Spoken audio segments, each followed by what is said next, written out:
Subscribe करें और bell दबाएं ताकि कोई खबर रह न जाए।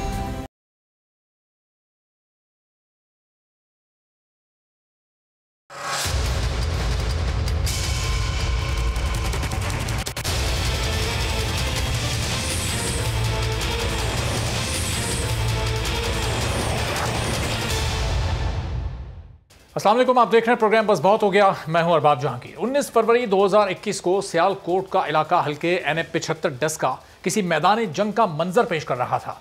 पूरे हल्के में जगह जगह असलाह बरदार नजर आ रहे थे। हवाई फायरिंग भी हो रही थी, एक दूसरे पर भी गोलियां चलाई जा रही थीं और 2 बेगुनाह भी इस हंगामा आराई में बेमौत मारे गए।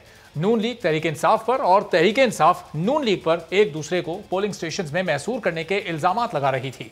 दोनों जानिब से ही मुखालफीन के वीडियो सबूत मौजूद होने के दावे भी किए जा रहे थे और 20 से जायद हलकों के प्रिजाइडिंग अफसरान कई घंटों तक गायब रहे, जिसके बाद नून लीग ने इब्तिदा में इलेक्शन कमीशन को 20 पोलिंग स्टेशंस पर रीपोलिंग की दरखास्त जमा करवाई, लेकिन चंद ही घंटों बाद मरियम नवाज ने पूरे हलके में रीपोलिंग का मुतालबा कर दिया।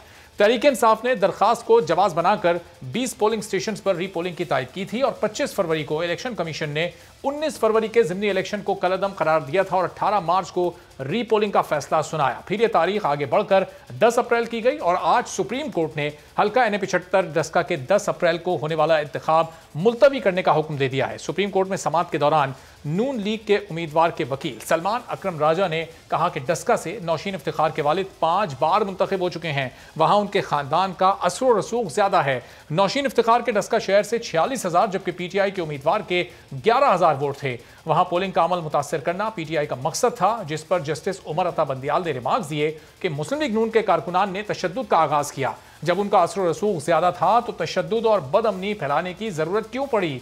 जस्टिस उमर अता बंदियाल ने कहा कि नौशीन हामिद के वकील को मुखातिब उन्होंने किया और कहा कि आपको साबित करना है कि 23 पोलिंग स्टेशंस की शिकायत पर पूरे हल्के में दोबारा इंतखाब क्यों जरूरी है।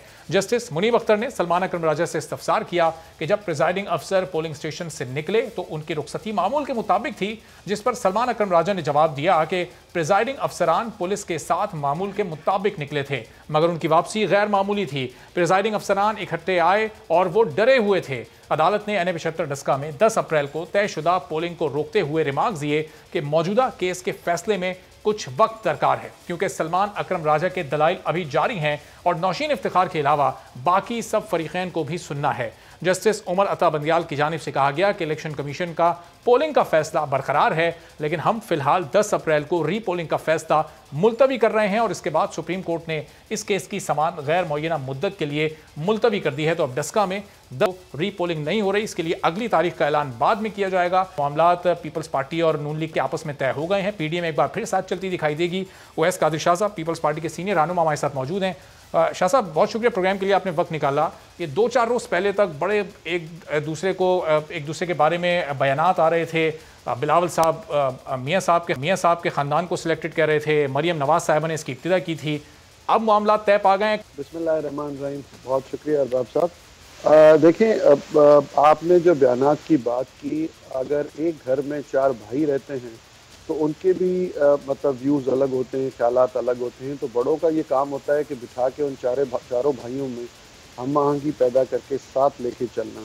तो PDM जाहिर सी बात है कि उसमें 11 जमातें हैं और सारी जमातें, सबका मंशूर अलग है।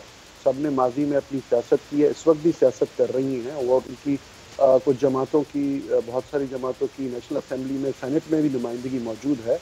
तो ये अब ऑब्वियस होता है कि कहीं ना कहीं जो कॉन्फ्लिक्ट होता है व्यूज़ का, वो ज़रूर आता है और ये होना भी चाहिए। जमहूरियत का हुस्न ही ये है कि हर किसी को अपनी बात रखने की, अपनी बात बयान करने का एक लिबरलिटी होनी चाहिए कि वो बात जो उसका व्यू है वो रख सके सबके सामने। अब अगला इससे कितना हद तक उससे इत्तेफाक करता है, कोई पार्टी उससे इत्तेफाक नहीं करती, कोई इसके अगेंस्ट में है, कोई दूसरा बीच का रास्ता निकालते, तो ये बातें होती रहती हैं। अब ये जो कुछ दिन पहले की आपने बात कही, देखिए जाहिर सी बात है, एक PDM का एक पॉइंट ऑफ व्यू था है। PDM जिस जदोजहद का नाम है उसमें सारी पार्टीज इकट्ठी हैं, अब भी हैं और आगे भी चलेंगी। पाकिस्तान पीपल्स पार्टी की अगर आप तारीख देख लें तो इस वक्त मैं किसी से कंपैरिजन नहीं करूंगा, लेकिन इस मुल्क में जितनी भी जद्दोजहदें हुई हैं वो MRD हो, उसके बाद की हो, जेल भरो तहरीकें हों, तो अगर हिस्ट्री लिखी जाए तो पाकिस्तान पीपल्स पार्टी से बढ़कर किसी के पास ये तारीख नहीं है कि जियालों ने कोड़े भी खाए, जेल भी गए, शहादतें भी पेश की इस मुल्क में जमहूरियत को बहाल रखने के लिए, जमहूरियत को कायम दायम रखने के लिए हमारी लीडरशिप ने भी कुर्बानियां दी। अब बात आ जाती है कि अगर उस मीटिंग के दौरान आसिफ अली खान जरदारी साहब ने कुछ बात की और वो किसी को बुरी लगी और मरियम नवाज साहिबा ने कुछ कहा, तो ये मसला उस मीटिंग का था, उसको इतना बाहर उसको ले जाना, चले बातें बाहर भी आ गई, मीडिया में भी आ गई और उसको ज़रा फिर प्रेजेंटेशन उसकी किसी दूसरे तरीके से की गई। लेकिन मैं इस बात का कायल हूँ कि जब पॉलिटिकल लोग होते हैं, पॉलिटिकल लोगों की थिंकिंग जो है वो बहुत वाइडर होती है, वाइडर एस्पेक्ट में होती है। वो मुल्की मफाद में सोचते हैं, अवाम की मफाद में सोचते हैं, उनके जहन में अव्वली तरजीह ये होती है। तो देखिए, जाति किसी का कोई किसी से झगड़ा नहीं होता सियासत में। लेकिन शाह साहब, अगर ये उस दिन की मीटिंग में नहीं भी बाहर आती तो जाहिर है चूंकि इख्तिलाफात अपनी जगह पर मौजूद थे, कुछ नज़रियात का इख्तिलाफ तो है, तो वो आगे चलकर किसी और मीटिंग में बाहर आ जाती। अब ये बाहर तो आ गई है, लेकिन ये सीज़ फायर ये सिर्फ 4 अप्रैल तक है। 4 अप्रैल को जब CEC का फैसला आ जाएगा, अगर वो इस्तीफों के हक में ना हुआ तो फिर अपोजिशन की, PDM की सारी जमातें फिर पीपल्स पार्टी पर एतराज़ करेंगी। देखिए अरबाब साहब, ये इख्तलाफात, अगर ये खबर बाहर आज नहीं आई, कल आती, परसों आती, देखिए एक और ख़बर भी तो बाहर आ गई ना। वहाँ पे तो ये कुछ मेरे दोस्तों ने कहा कि वो कौन लोग हैं जिन्होंने PTM की न्यूज़ बाहर पहुँचा दी और फ़ौरन बाहर दे दी। तो मैं तो उनको ये भी कहूँगा कि वो कौन लोग हैं जो एक घर की मीटिंग को, उसकी न्यूज़ भी बाहर आ जाती है फ़ौरन, के आपस में नहीं बन रही, आपस में नहीं, एक फैसले पे नहीं मान रहे। क्या होता है, देखिए मुख्तलिफ चीज़ें, इसका कोई इस बात से लेना देना नहीं है। इख्तलाफ राय जरूर था और उसमें ये था कि पाकिस्तान पीपल्स पार्टी ने वो जो 24-26 नुकात थे उसमें भी लिखा हुआ था, इस्तीफों के बारे में लिखा हुआ है, वोट ऑफ नो कॉन्फिडेंस के बारे में लिखा हुआ है, लॉन्ग मार्च के बारे में भी लिखा हुआ है।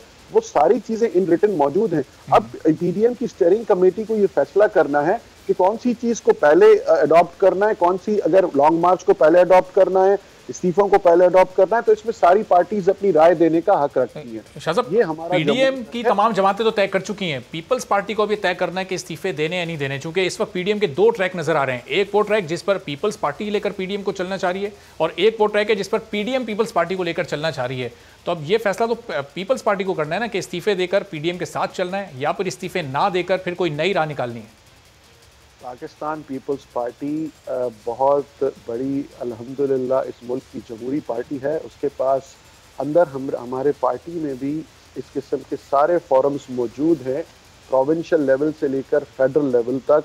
हमारी सेंट्रल एग्जीक्यूटिव कमेटी भी इस वक्त कम्प्लीटली फाल है, जो डिस्कशंस करती है जब मुल्की लेवल के कोई इतने बड़े मसले आ जाते हैं या पॉलिटिकल इतने कोई बड़े इश्यूज आ जाते हैं, तो उसमें हमारे लॉ मेकर्स भी होते हैं। आप सब, पूरा मुल्क उनको अच्छी तरह जानता है कि उनसे अच्छे लॉ मेकर्स पाकिस्तान पीपल्स पार्टी से अच्छे किसी जमात के पास मौजूद नहीं है। माजी में भी अगर आपको याद हो, 3 महीने पहले भी, 4 महीने पहले एक CEC की इजलास हुआ था, उसमें भी हमारे लॉ मेकर्स ने कुछ सजेशंस दी थी।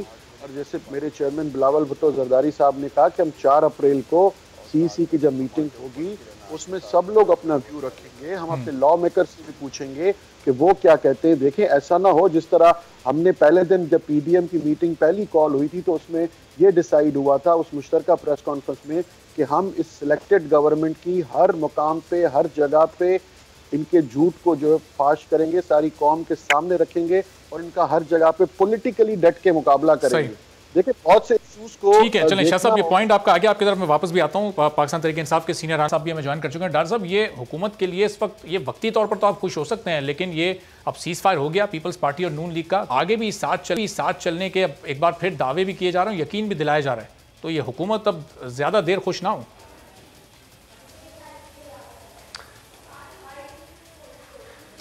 देखिए, मैं समझता हूँ कि अमली तौर पर PDM दफन हो चुकी है और एक दूसरे की फेस सेविंग के लिए अब ये एक दूसरे को मॉरल सपोर्ट दे रहे हैं। जो बयानात सामने आए, पहले मरियम नवाज़ ने कहा जी कि दूसरा सिलेक्टेड तैयार कर लिया गया है, फिर बिलावल जरदारी कहते हैं जी कि लाहौर की फैमिली सिलेक्टेड फैमिली है।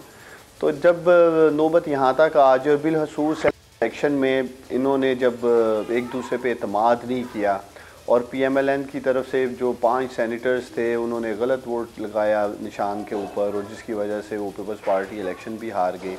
एतमाद का फुकदान था। जब हालात यहाँ तक पहुँच जाएँ, इस नहज पे आ जाएँ कि एक दूसरे को यकीन दहानी कराने के लिए निशानियां लगाई जाएं, जी आपने ठप्पा ऐसे लगाना है, वोट ऐसे करना है। तो देखिए इसकी बुनियादी वजह यह है कि अभी तक पीडीएम में अगर हम देखें तो पीपल्स पार्टी सबसे ज़्यादा बेनिफिशरी रही। अब पीएमएलएन जो देख रही है, पार्लियामेंट में यूसुफ रज़ा गिलानी इंतखाब जीत जाते हैं, जैसे भी वो जीतते हैं पैसा चलता है, एडवांस पकड़ाए जाते हैं, उसके बाद सेनेट इंतखाब में। तो ये सब जो एक मैं समझता हूँ पॉलिटिकल एलिवेशन मिल रहा था बिलावल सरदारी को, वो भी मरीम नवाज़ को काबिल कबूल नहीं था। और यही वजह है कि जो इनके फासले हैं वो आप देख ही रहे थे, दिन ब दिन बढ़ रहे थे। चलें डॉक्टर साहब आपकी तरफ वापस भी आता हूँ कि आपका राब्ता गालिबन मुनक़ता हो गया, तो वैस कादिर शाह साहब क्या ये रिवायत बेहतर है कि ये अगर उन्हें एहतसाब के किसी इदारे में या किसी अदालत में तो इस तरह से हज़ारों और लाखों का काफिला लेकर जाया जाए, क्या ये रिवायत पढ़नी चाहिए इस मुल्क में? देखिए अरबाब साहब, मेरे भाई ने जो कहा वो अब मुझे ये समझ में नहीं आ रहा कि इमरान नियाज़ी साहब की क्या पॉलिसी है कि इन्होंने पीडीएम और पीएमएलएन और पीपल्स पार्टी और पीडीएम का तर्जुमान बनने की बहुत अच्छी कोशिश की। मेरी सजेशन इनको ये होगी कि अपनी पार्टी के बारे में बात करें। आखिर क्यों ये इतने घबराए हुए लोग हैं कि इनको सिवाय पीडीएम के और किसी पे तबसरा याद नहीं आता। पीपल्स पार्टी या अपोजिशन की दूसरी पार्टियों को लेके इनको और कुछ याद नहीं। 3 साल की परफॉर्मेंस कहाँ गए वो वादे, वो नारे जो लगा के कंटेनर पे वज़ीर आज़म हाउस में नियाज़ी साहब पहुँचे थे। ये बात करते हैं पीएमएलएन के सेनेटर्स की, या सेनेटर्स ने ये कर दिया तो सेनेटर्स ने वो कर दिया। वो एमएनएस कहाँ गए आप? उनके नाम क्यों नहीं लेते जिन्होंने यूसुफ रज़ा गिलानी को वोट दिया? वो कौन है जो सिग्नेचर करके आए? क्या एक एमएनए को ये भी पता नहीं कि स्टैंप लगाया जाता है या सिग्नेचर की जाती है? अच्छा, इदारों की बात करते हैं कि इदारों को आप प्रेशराइज कर रहे हैं, इदारों को आप जत्थे लेके, जो भी आपने सवाल किया, तो मैं ये सवाल करूंगा कि जब तक ईसीपी फॉरेन फंडिंग केस को दबा के बैठा हुआ था तब तक ईसीपी बिल्कुल ठीक था। जब इलेक्शन कमीशन ऑफ पाकिस्तान ने बाय द बुक काम करना चाहा, बाय द बुक काम किया और परफॉर्म किया कि ठीक है जो बाय द लॉ चलेगा वही ये चीज़ है, रूल ऑफ लॉ होगा यहाँ पे। अब उस पर इमरान खान साहब की तकरीर आपके सामने है। नियाज़ी साहब बरस पड़े, नियाज़ी साहब को वो इदारा बिल्कुल पसंद नहीं आया। 3 दिन पहले देखें, अब अल्लाह उनको सेहत दे, मैं उनकी बीमारी पे बिल्कुल बात नहीं करूँगा, जिसको भी कोरोना होता है ठीक है, हमारे वज़ीर आज़म अल्लाह ताला उन्हें सेहतियाब करे।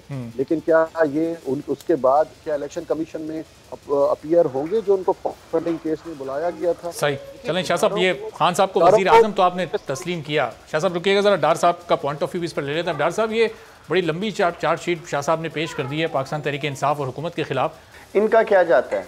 इन्होंने तो आगे ही लूट मार करके, एक तरीही करप्शन करके पाकिस्तानियों का जो एहतसाल किया इन्होंने, 30 साल 40 साल ये इक़्तिदार में रहे हैं, इन्हें कहाँ आवाम की फ़िक्र है?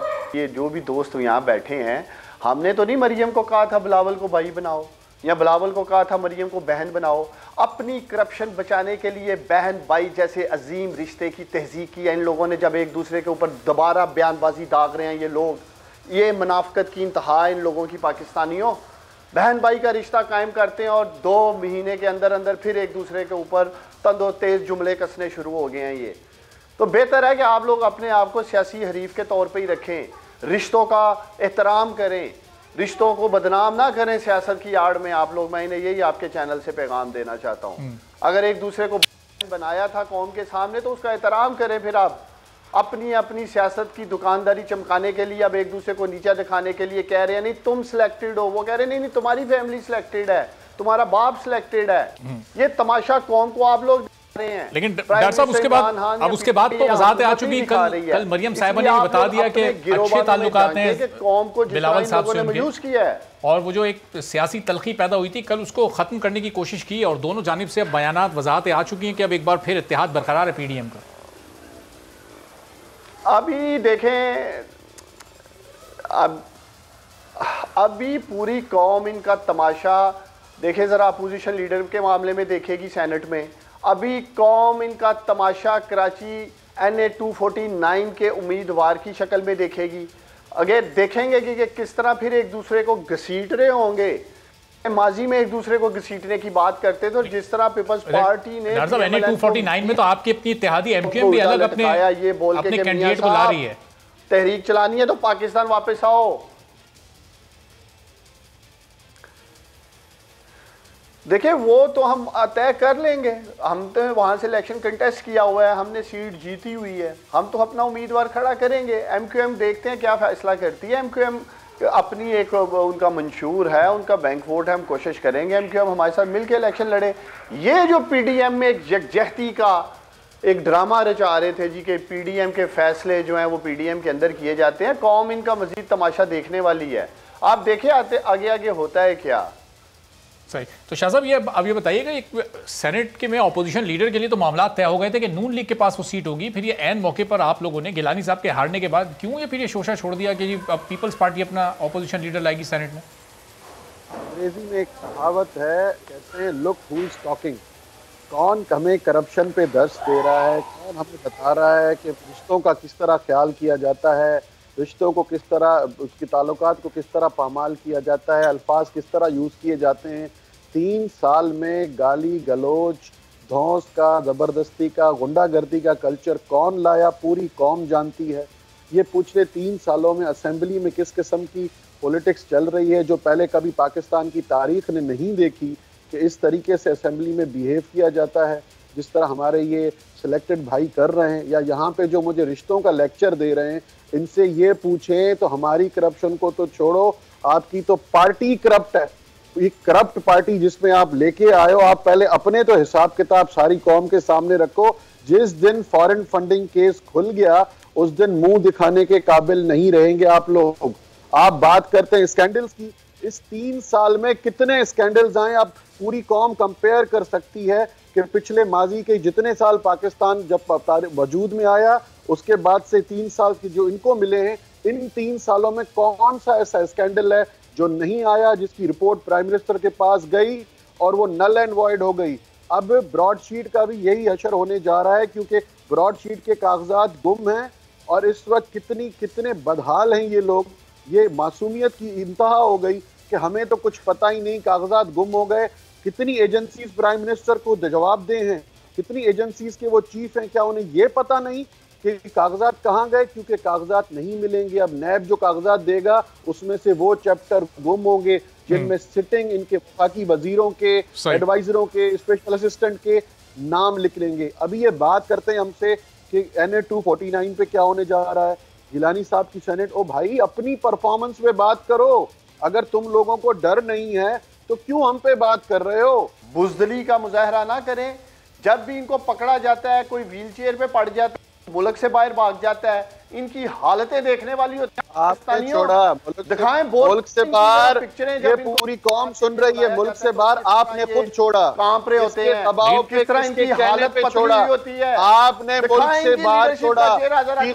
चीखें सुनाई देंगी बनी गाला से, कुछ दिन रुक जाएं, बनी गाला से चीखें सुनाई देंगी, हर जगह से चीखें सुनाई देंगी। नैब में भी तो 1.5-2 साल तक तहकीकात चलती रहती हैं, रेफरेंस दायर होने में साल लग जाता है, उसके बाद इतनी सुस्त रवि से प्रोसिक्यूशन हो रही होती है और फिर कुछ साबित भी नहीं हो पाता अक्सर केसेस में। तो डॉक्टर साहब अभी इनको मियां साहब को छोड़ने वाले कौन है? किसने छोड़ा? किसने कैबिनेट को बताया?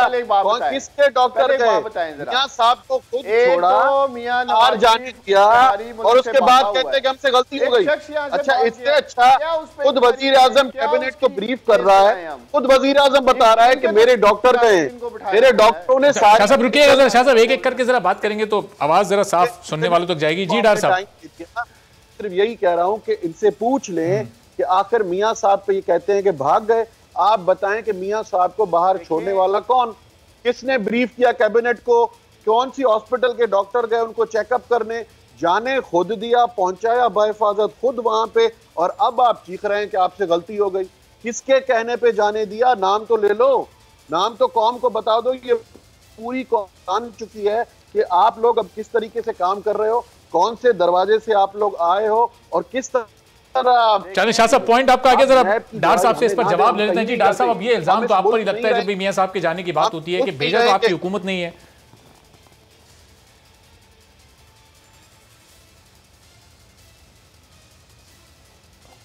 देखें, नौसरबाजी और रंगबाजी में इनका कोई सानी नहीं। इन दोनों जमातों की लीडरशिप का मुकम्मल रंगबाजी की गई, नौसरबाजी की गई और ऐसे तासुर दिया गया कि बस आज नहीं तो कल है। इंसानी हमदर्दी की बुनियाद पे बाहर जाने दिया। मैं तो सिर्फ आपके सामने, देखें आप न्यूट्रल अंपायर हैं, आप कौन को इनकी तस्वीर दिखाएं, इनकी तारीखें लगती हैं, जब जब मुकदमात अस्पतालों में पड़ता है, कौन व्हील चेयर पे आ रहा होता है, कौन इसके हाथ में स्टिक आ जाती है, कौन मुल्क से बाहर चला जाता है। ये इनके हालात हैं और यही वजह कि नैब के मुकदमात इल्तवा का शिकार है, क्योंकि ये लीडरशिप इनकी भाग जाती है, हॉस्पिटलाइज हो जाती है। ये भी अजीब तरह पॉलिटिशियंस हैं, भी इनकी गर्दन पे हाथ डाला जाए साथ ही अस्पताल में लेट जाते हैं ये लोग। तो इनका मेयर है, या तो बहादुरी करें, की जुर्रत का मुजाहरा करें। इस तरह दिलेरी के साथ खाना लूटते हैं ये लोग, उसी दिलेरी के साथ मुकदमात का सामना करें, आके पाँव पे खड़े हों। ये कैसे लगा लेना, इनका पकड़ा जाता अस्पताल में डाल जाता, जी मुझे मसला हो गया, मुझे वो मसला हो गया। चलें डॉक्टर साहब, ये मुकाबला करना तो एक अलग बात है मुकदमात का, लेकिन डॉक्टर साहब ये मुकदमात किसी मंतकी अंजाम तक पहुंच क्यों नहीं रहे? इमरान खान की हुकूमत आई है, डेढ़ दो साल तक ये नैब रेफरेंस नहीं दायर कर पाता, नैब रेफरेंस दायर कर देता है तो फिर तहकीकात इतनी सुस्त रवि से बढ़ रही होती है, 1.5 साल 2 साल बाद नैब के पास कुछ है, जमानतें हो जाती है। नैब के पास जब नैब किसी इन्वेस्टिगेशन के बगैर शवाहिद कलेक्ट करने के, बगैर कुछ करने के आप एक पॉलिटिकल लोगों को पकड़ लेंगे तो नैब क्या कर सकेगा? आप कहीं और नहीं जाए, मैं इससे दसियों केस बता सकता हूं जो नैब ने जब रीजंस ऑफ अरेस्ट कुछ दिखाए और इस वक्त हालत यह है कि वो फाइनल रेफरेंस भी दायर नहीं कर सके। इनकैपेबल इदारा है जिसमें कैपेबिलिटी है नहीं, जिसकी कोई तरीकेकार है नहीं, वो गवर्न होता है प्राइम मिनिस्टर हाउस से कि आज अगर अरबाब साहब ने कुछ गलत कर दिया तो उनको पकड़ लो, उन्होंने खिलाफ बोल दिया उनको पकड़ लो। देखें, मुझे ये बता दें कि आपके पास शुगर स्कैंडल की रिपोर्ट पार्लियामेंट में क्यों नहीं पेश हो रही? मेडिसिन स्कैंडल का क्या हुआ? मालम जबा का क्या हुआ? सुनामी ट्री स्कैंडल का क्या हुआ? आपके फ्लोर क्राइसिस क्यों आए हैं? आपके पास पूरी रिपोर्ट्स पड़ी हुई हैं, नहीं खुल रही हैं। उन केसेस को तो एक तरफ रखें, जो ऑपोजिशन पर केसेस हैं उनके क्यों अभी तक कोई मंतकी अंजाम नहीं सामने आ रहे? डॉक्टर साहब, ये एहसन इकबाल साहब की जमानत हो जाती है, शाहिद खाकान साहब, हमजा शहबाज साहब, एक तवील फहरिस्त है ऑपोजिशन लीडर्स की जिनको वक्त गुजरने के साथ साथ फिर जमानत मिल जाती है, तो ये इन पर कुछ साबित क्यों नहीं हो पा रहा? शवाहिद और सबूत क्यों सामने नहीं आ रहे? डॉक्टर साहब मुझे सिर्फ कंप्लीट करने दें, उसके बाद मेरे भाई बोल रहे हैं। जी चलिए, 10 सेकंड में कंप्लीट कर लें। मैं सिर्फ इतना कहना चाहता हूं कि नैब का जो इदारा है उसको पॉलिटिकली यूज किया जा रहा है टू हंट डाउन ऑपोजिशन। सही, चले उसका और कोई काम नहीं है। ठीक है, पॉलिटिकली आप कह रहे हैं कि इसको यूज किया जा रहा है। जी डॉक्टर साहब, आप अपना पॉइंट ऑफ व्यू दीजिएगा।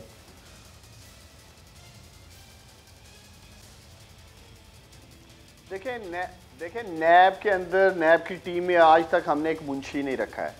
अगर जैली अकाउंट्स की बात करें जिसका पीपल्स पार्टी को सामने है, तो उस वक्त के वजीर दाखिला चौधरी निसार अली खान ने अभी जिन केसेस का शरीफ खानदान को सामने है वो जरदारी खानदान ने किए।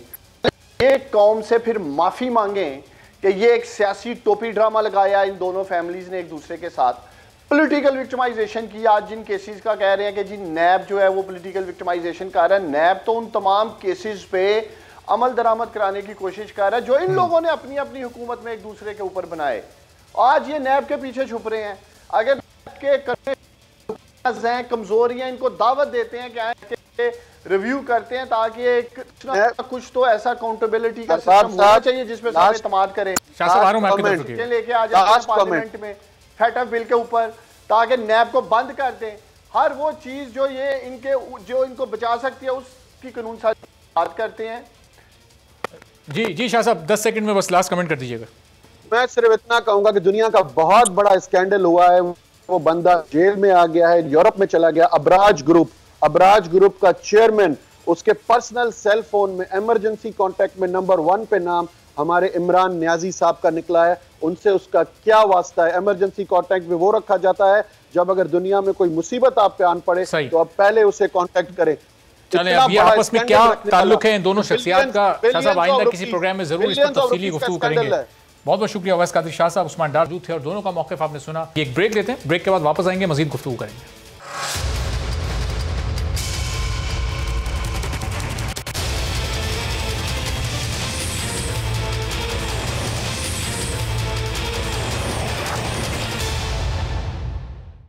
प्रोग्राम में एक बार फिर आपको खुशामदीद कहते हैं और नैब की जानिब से अब कल यानी 26 मार्च को जो मरियम नवाज की पेशी थी उसको मुलतवी किया गया है और रीज़न ये बताया गया कि मफाद आम्मा के तहत इसको मुलतवी किया गया। तर्जुमान नैब ये बता रहे हैं कि अब चूंकि कोरोना की तीसरी लहर बहुत तेज़ी से फैल रही है, बहुत ज़्यादा केसेस सामने आ रहे हैं और PDM की तमाम जमातें इजहार एकजहती के लिए मरियम नवाज के साथ जा रही थीं, तो इसी के पेश नज़र फिलहाल इस पेशी को मुलतवी कर दिया गया है, जिसके लिए अब मुनासिब वक्त पर नई तारीख का ऐलान किया जाएगा। अजहर सिद्दीक एडवोकेट साहब माहिर कानून हमारे साथ मौजूद हैं। अजहर साहब से जरा इस सिलसिले में कुछ उनका पॉइंट ऑफ व्यू जान लेते हैं।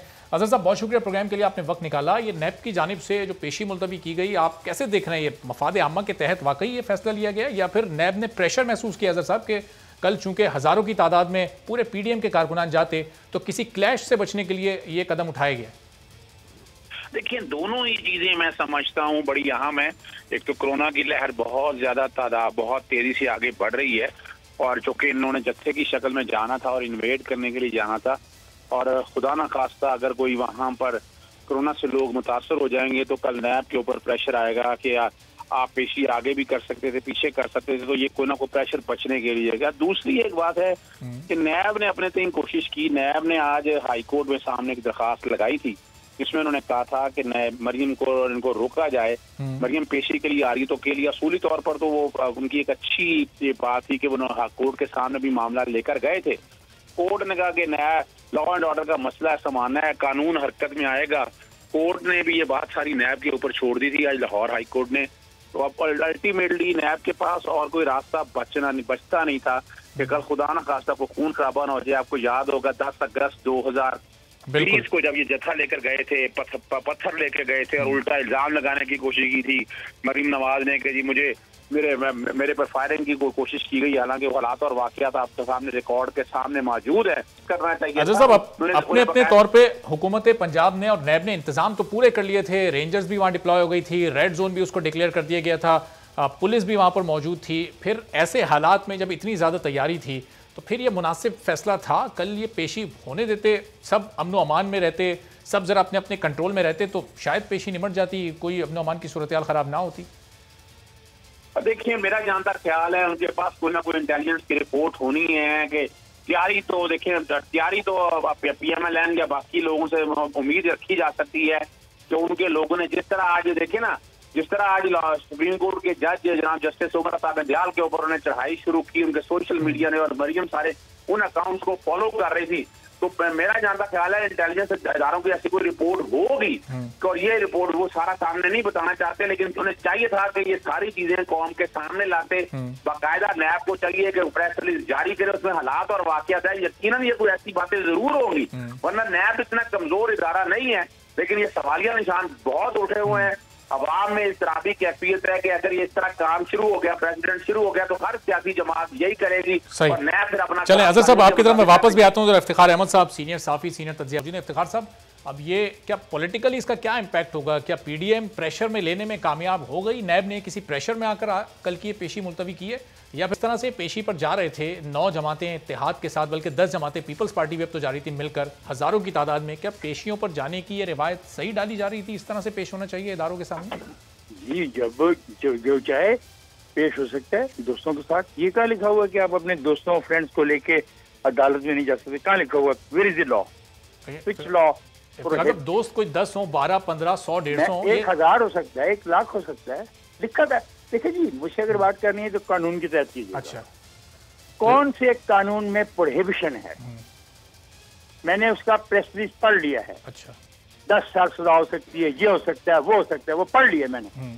अब सवाल बताएं कि किसी भी आदमी की पेशी पर उसके साथ कितने लोग जाएंगे, ये किस कानून में लिखा हुआ है? अगर वो कानून है तो मुझे कोट कर दीजिए, एक तो मेरे इल्म में इजाफा हो जाएगा और आइंदा मैं ऐसी अहमकाना गुफ्तगू नहीं करूंगा। अच्छा, वैसे इफ्तिखार साहब, अगर 1 लाख बंदा पेशी पर जाए या 70-80 हज़ार या 50 हज़ार भी, तो आम लोगों के मामूलात ज़िंदगी, सड़कें ब्लॉक हो जाएं, उससे लोगों की ज़िंदगी में खलल नहीं पड़ता? ये जो सड़कें रोज ब्लॉक करते हैं, आपका जब चीफ सेक्रेटरी गुजरता है और जब आपका चीफ मिनिस्टर गुजरता है, तो ये जो सड़कें ब्लॉक होती हैं, जो लाखों लोग जरीलो खार होते हैं, उससे तो आपको ये सवाल नहीं याद आता? जब शहर का ट्रैफिक का निजाम तबाह बर्बाद हो जाता है और ट्रैफिक के सिपाही ड्यूटी नहीं करते और पूरा शहर चौक हो जाता है, तो उससे तो ये सवाल कभी ज़ेर बहस नहीं आया। टीवी पे। ये अजहर सिद्दीक साहब साथ हैं, अब जरा ज़ाहिर माहिर कानून तो ये बोले अजहर साहब, कोई ऐसा कानून है कि 1.5 लाख बंदे को पेशी पर ले जाएं, सड़कें ब्लॉक हो जाएं, निज़ाम दरम बरम हो जाए, और कोई ऐसा कानून नहीं है कि इसको रोका जा सके? मैं बड़ी सिंपल सी पोजीशन आपको बता देता हूँ। उन्होंने अपने जलसों से नैब को बारे में जो अल्फाज इस्तेमाल किए हैं, सजाएं। सदीक साहब ये बात नहीं है। सदीक साहब माफ कीजिएगा, I respect you, you are one of the best person जो पब्लिक लिटिगेशन करता है। मुझे ये बताएं कौन सा कानून रोकता है? खत्म कर लूँ मैं अपना। जी अजहर साहब अपना पॉइंट आप दे दें। इफ्तिखार साहब अपना पॉइंट आ जाए। मैं बड़ी सिंपल सी बात बताता हूँ जी। जहां तक करप्शन और करप्ट प्रैक्टिसेस के हवाले से है, वो सजाएं हो चुकी हैं। 2 केसों में नवाज शरीफ को सजाएं हो चुकी है, मरियम नवाज को भी सजा हो चुकी है। बाकी में उनके खिलाफ रेफरेंसेस चल रहे हैं। मटेरियल इतना था, यानी ये एविडेंस उनके पास इतनी थी कि जिससे यानी ज्यादा था कि एक्सप्लेन नहीं कर सकी। आज तक ना मनी ट्रेल और चीजें ये सारी रिकॉर्ड पे दे नहीं पाए। अवाम को बेवकूफ बनाना बड़ा आसान काम है कि सियासी काम हो रहा है। सियासी काम वो देखे, नैब की कन्विक्शन रेट 70% के करीब है।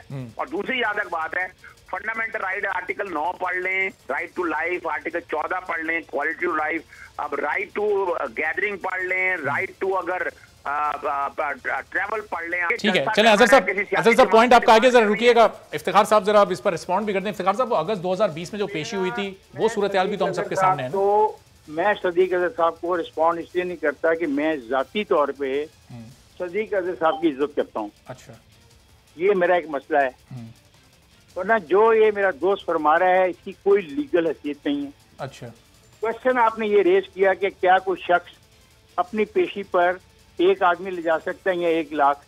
मेरा सवाल था कि इस पे कोई पाबंदी कानून में है तो वो बता दीजिए। एक फिर उन्होंने सदीक साहब ने कहा सजा हो गई, चोर हैं, बदमाश हैं, लुटेरे हैं।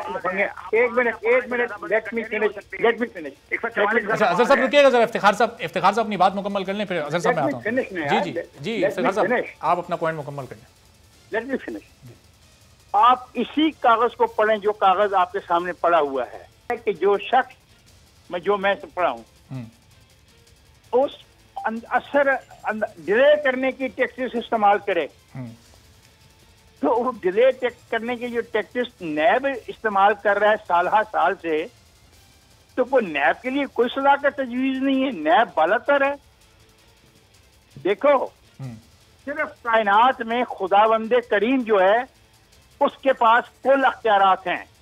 सही, बाकी उसके नीचे खा फौज हो, खा पार्लियामेंट हो, खा ये जज साहब हो, खा अदलिया हो, खा नैब हो, इनके पास कंप्लीट इतने अख्तियारात नहीं है जिसका वो इस्तेमाल कर रहे हैं। वो चोर हैं, वो चक्के हैं, बदमाश हैं, लुटेरे हैं, लफंगे हैं, उनको सजा दें, खत्म। कहानियां ना सुनाएं। ये शहजाद अकबर एक फाइल और लेके है आज पिंडी से लाहौर, ये ना करें। सही, अब आगे चलें। ठीक है अजहर साहब एक जवाब दे दूं। जी अजहर साहब एक जवाब दे दें, लेकिन दफा 144 अजहर साहब वो तो एक मुख्तलिफ चीज़ है। इफ्तिखार साहब का सवाल जो है वो कानून से मुताल्लिक है। कानून में कहीं कोई नहीं, मैं एक छोटी सी सिंपल सी बात बता लूं। 144 जो है वो कानून है। मैं दूसरी बात का जवाब दे दूं आपके सामने। देखें, बड़ी सिंपल सी बात, यानी मिसाल के तौर पर अगर नैब ने कोई नोटिस दिया है, नोटिस गलत है, नैब ने कोई दिया है, नैब ने कोई मिसाल के तौर पर अभी तक एक भी रेफरेंस क्वैश कर सके, आला अदालतें मौजूद थी ना, रेमेडी क्या है दूसरे आदमी के पास? नैब ने वैसे तो जुबानी निजाम तो लगाए नहीं। नैब नोटिस देता है, रेफरेंस फाइल करता है, रिमांड होता है, अदालतों से होता है 90 दिन के रिमांड, ये कानून फराहम करता है। और मिसाल के तौर पर अगर वो गैर कानूनी है, अभी तक तो किसी एक मुकदमे में भी बरी हो सके हैं। यानी इतने रेफरेंसेस चल रहे हैं, वो रेफरेंसेस जिस तरह डिले करते हैं। शाना सनाउल्लाह की मिसाल ले लें, उन्होंने अब 1.5 साल से फर्द जुर्म ही आयद नहीं होने देते। कभी कोई बहाना, कभी कोई बहाना, कभी कोई बहाना।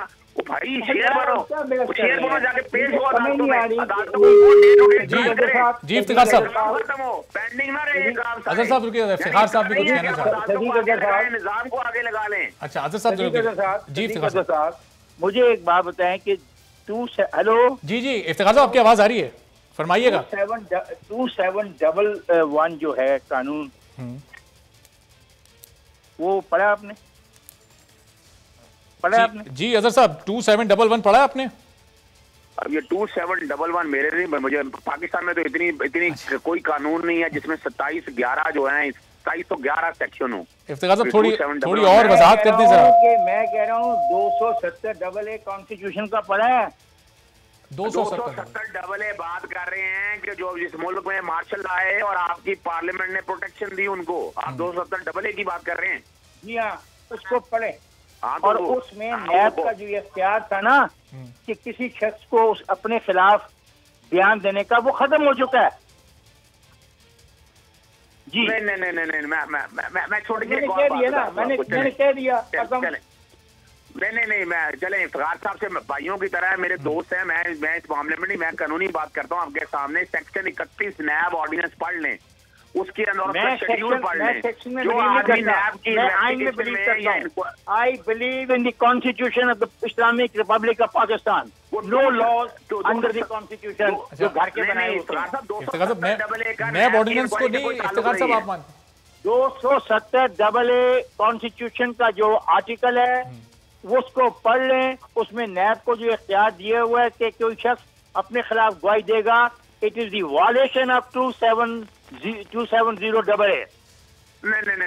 चले बात करने में जवाब देता हूँ। जी, लोग मुझे सुन रहे हैं ना, रुकिए जरा, कंप्लीट कर लें इफ्तिखार साहब। सुन तो रहा होगा ना मुझे। जी, ये उन सब के लिए मेरी इंफॉर्मेशन है। ठीक है जी। अजहर साहब प्रिसाइसली अगर जवाब बस 10 सेकंड में आप दे दें काइंडली। 270 का ताल्लुक है। हेलो जी अजहर साहब जी 270 का कंसर्न जो है, इस मुल्क में जब मुख्तलिफ डेटों के अंदर कोई मार्शल आए हैं, जब मार्शल आए हैं उसको कानूनी प्रोटेक्शन, पार्लियामेंट ने वो सारे इकदाम को कानूनी डिक्लेयर कर दिया और लीगल प्रोटेक्शन दे दी। अब 1999 के तहत ऑर्डिनेंस जब आया था नैब का, उस नैब के ऑर्डिनेंस को भी उस कानून ने प्रोटेक्शन, ये सिर्फ नैब का कानून नहीं है, बड़े कवानीन मौजूद हैं।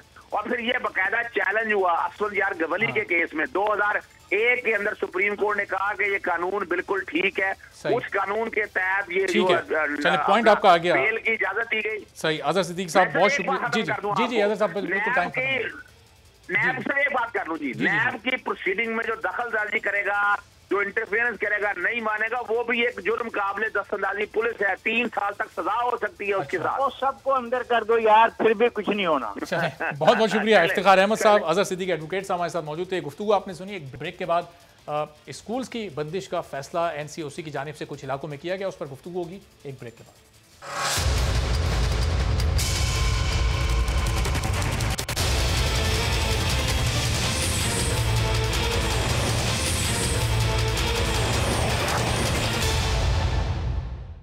प्रोग्राम में एक बार फिर आपको खुशामदीद कहते हैं। और गुज़िश्ता रोज़ NCOC के इजलास के बाद वफाकी वज़ीर तालीम शफ़क़त महमूद ने ऐलान किया था कि जिन इलाकों में कोरोना की तीसरी लहर तेज़ी से अपना असर दिखा रही है, उन इलाकों में 11 अप्रैल तक स्कूल्स को बंद कर दिया जाएगा।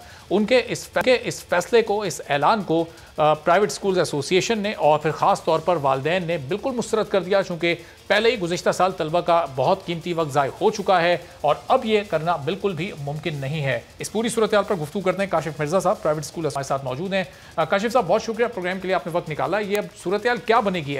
NCOC ऐलान कर चुकी कि जिस इलाके में ये कोविड की तीसरी लहर अपना असर दिखा रही है, वहाँ स्कूल्स बंद किए जाएंगे, 11 अप्रैल तक ये स्कूल्स बंद रहेंगे। अब आप लोग इस फैसले को मानने पर तैयार नहीं है, तो कोई तीसरी राह निकलेगी या आपका और हुकूमत का डेडलॉक बरकरार रहेगा अपनी जगह पर? देखिए जी, हुकूमत का तो डेडलॉक आपको पता है, पिछले कोई 1-1.25 साल से डेडलॉक वो खेल रहे हैं और ये डेडलॉक उनका जो मैं आपको बताऊं अभी तक के लिए नहीं है। ये तो आपको याद होगा 2 हफ्ते पहले जब इन्होंने कहा था, उस वक्त भी हमने यही बात की थी, जो हमारे पास इंफॉर्मेशन है ये सितंबर में खुलेंगे।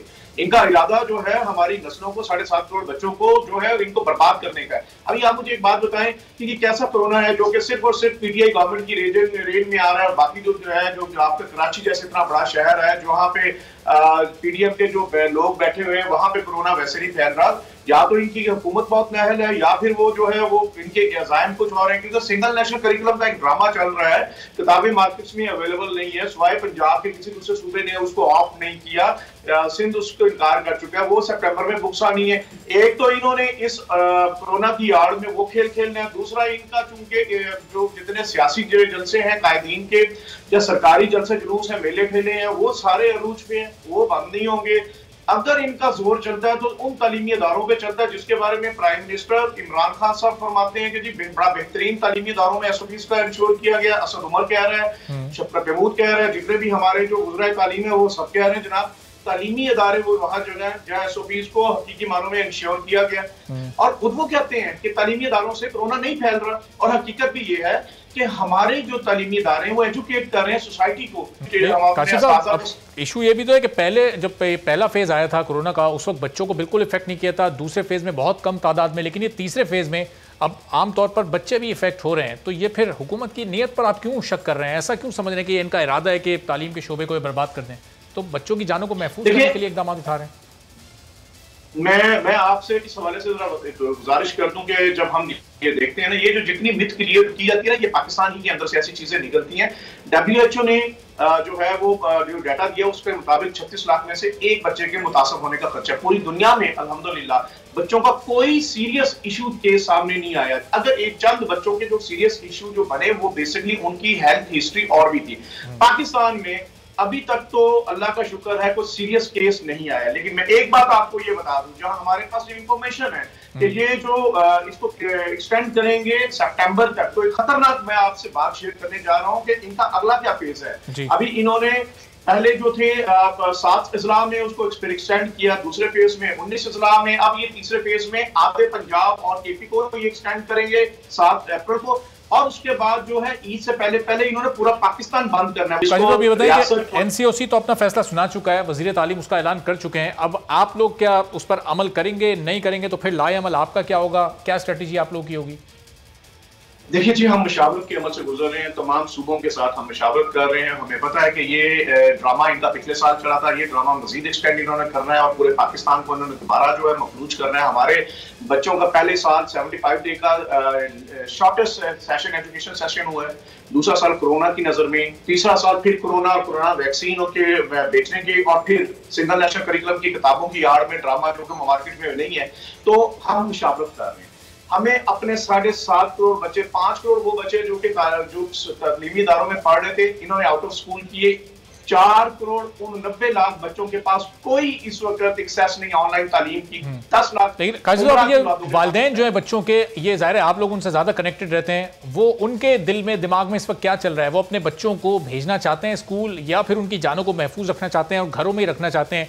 क्योंकि जाहिर है पूरी दुनिया में करोड़ों लोग इससे इफेक्ट हुए हैं, करोड़ों केसेज आए, लाखों लोग अब तक अपनी जान से जा चुके हैं, पाकिस्तान में भी कई हजारों जा चुके हैं। तो वालिदैन की क्या सोच है? देखिए जी, मैं आपको एक बात बताता हूँ, वालिदैन की तो लाजमन वही सोच है जो एक बाप की होनी चाहिए। मैं भी एक बाप हूँ और लाजमन वालिदैन ये चाहते हैं कि उनके बच्चों को तालीम मिले। बिलखुसूस वो जो 7.5 करोड़ बच्चा जिसका 25A आर्टिकल एक स्टेट रिस्पॉन्सिबिलिटी आईनी हक है, तो वो तो हर एक चाहेगा कि उसको लाभ खुदा ना करे, अगर बिगड़ रही है तो कोई माँ बाप नहीं चाहेगा कि वो बिगड़े। वो चाहते हैं कि, और फिर अल्लाह का लाख हम शुक्र अदा करते हैं कि कोई सीरियस केस बच्चों का सामने नहीं आया, बल्कि तालीमी इदारे तो बच्चों के लिए महफूज थे। वो पार्क्स में जाता है, वो शादी हॉल में जा रहा है, बाजारों में फिर रहा है, हर जगह वो बच्चा फिर रहा है। आप या कह दें कि वो बच्चा घर से नहीं निकलेगा। अगर वो बच्चा घर से नहीं निकलता, हमें भी कबूल है भाई कि ये तो बात इट मेक्स सेंस। अगर वो हर जगह है तो तालीमी इदारा तो सबसे महफूज है जहां वो एजुकेट हो रहा है, वो मास्क भी पहनता है। ठीक है, बहुत शुक्रिया। काशिफ मिर्जा साहब प्राइवेट स्कूल एसोसिएशन से हमारे साथ मौजूद थे और कह रहे थे कि बच्चे जब पार्क जा रहे हैं, शादियों में जा रहे हैं, रेस्टोरेंट्स में जा रहे हैं, तो फिर तालीमी इदारों को बंद करने का कोई जवाब पैदा नहीं होता। और आज एक बड़ी अहम तारीख है 25 मार्च, और 25 मार्च 1992 के यादगार दिन का एक एक लम्हा कौम के जहन में आज भी कल के किसी वाक़े की तरह बिल्कुल ताज़ा है। एक ऐसी टीम जो आधा टूर्नामेंट गुजरने के बाद अपनी वापसी का आधा सामान भी पैक कर चुकी थी, उसको चैंपियन बनवाने के लिए और क्रिस्टल ट्रॉफी हाथ में उठाने के लिए पहाड़ सर करने जैसा अज़्म व हौसला चाहिए था। कंडीशंस मुश्किल तरीन थीं, हरीफ टीमें ताकतवर तरीन थीं, लेकिन खान ने जब अज़्म किया कि बस करना है तो फिर करना है, और करके भी दिखाया, जो एक मौके पर बिल्कुल नामुमकिन लग रहा था। वर्ल्ड कप के आगाज में पाकिस्तानी टीम को फेवरेट्स में शुमार नहीं किया गया था और इसकी शुरुआत भी कुछ अच्छी नहीं रही थी, लेकिन उस वक्त भी कप्तान इमरान खान को यकीन था कि हम ये टूर्नामेंट जीत कर ही वतन वापस जाएंगे। इब्तदाई 5 मैचेस में सिर्फ एक फतह हासिल करने के बाद ग्रीन शर्ट्स का सफर तमाम होता नजर आ रहा था, और जहां यह सफर तमाम होता नजर आ रहा था, वहीं टीम के कप्तान इमरान खान का अपने मकसद की कामयाबी का इरादा और भी मजबूत हो रहा था। ड्रेसिंग रूम में टीम मेट से जब इमरान खान ने अपने ख्यालात शेयर किए तो उनमें से अक्सरियत की राय थी कि ऐसा होना इन हालात में तकरीबन नामुमकिन है। इंग्लैंड के खिलाफ मैच में पाकिस्तान की पूरी टीम सिर्फ 74 रन पर आउट हो गई। इस मैच में शिकस्त की सूरत में पाकिस्तान की वापसी बिल्कुल पक्की और यकीनी हो चुकी थी, मगर मैच बारिश की वजह से बेनतीजा रहने पर मिलने वाला एक कीमती पॉइंट आगे चलकर बहुत काम आया। एक मरहले पर जरूरत थी कि पाकिस्तान इवेंट में नाकाबिले शिकस्त न्यूजीलैंड को हराए। न्यूजीलैंड इस टूर्नामेंट की सबसे मजबूत टीम थी जो अपने तमाम मैचेस जीतती आ रही थी, और जो ऑस्ट्रेलिया, इंग्लैंड और साउथ अफ्रीका जैसी मजबूत टीमें नहीं कर सकी वो कप्तान की पाकिस्तानी टीम ने कर दिखाया और न्यूजीलैंड को शिकस्त देकर सेमीफाइनल के लिए क्वालिफाई कर लिया। सेमीफाइनल में एक बार फिर न्यूजीलैंड की मजबूत टीम से ही सामना हुआ, लेकिन पाकिस्तानी टीम फाइनल जीतने का अज़्म लिए मैदान में उतरी थी। पहले मेजबान न्यूजीलैंड को इस टूर्नामेंट से नॉकआउट किया और फिर फाइनल में ग्राहम गूच, इयन बॉथम और एलन लैम जैसे सुपरस्टार्स पर मुश्तमिल मजबूत इंग्लिश टीम को यादगार शिकस्त देकर चैंपियन बनने का अपना ख्वाब पूरा किया। 29 साल गुजर चुके हैं, 7 वर्ल्ड कप भी गुजर गए, लेकिन इसके बावजूद भी पाकिस्तान का कोई कप्तान आज तक ये कारनामा दोहरा नहीं सका है। और मुल्क में क्रिकेट की मौजूदा सूरत हाल को देखते हुए मुस्तकबिल करीब में भी ऐसा कोई इम्कान नजर नहीं आता कि पाकिस्तान वनडे क्रिकेट का वर्ल्ड कप एक बार फिर जीत सके और 4 साल तक क्रिकेट की दुनिया पर हुक्मरानी कर सके। तो ये भी अपनी जगह निशान मौजूद है कि पाकिस्तान में क्रिकेट इस तबाही के दहाने पर क्यों पहुंच गई है, और इस वक्त खुद इमरान खान जो उस वक्त के कामयाब कप्तान हैं वो आज वजीर आज़म हैं और उन्हें भी इस पर सोचने की और इस पर नोटिस लेने की खास ज़रूरत है। आज के प्रोग्राम से इजाज़त दीजिए। अल्लाह हाफ़िज़।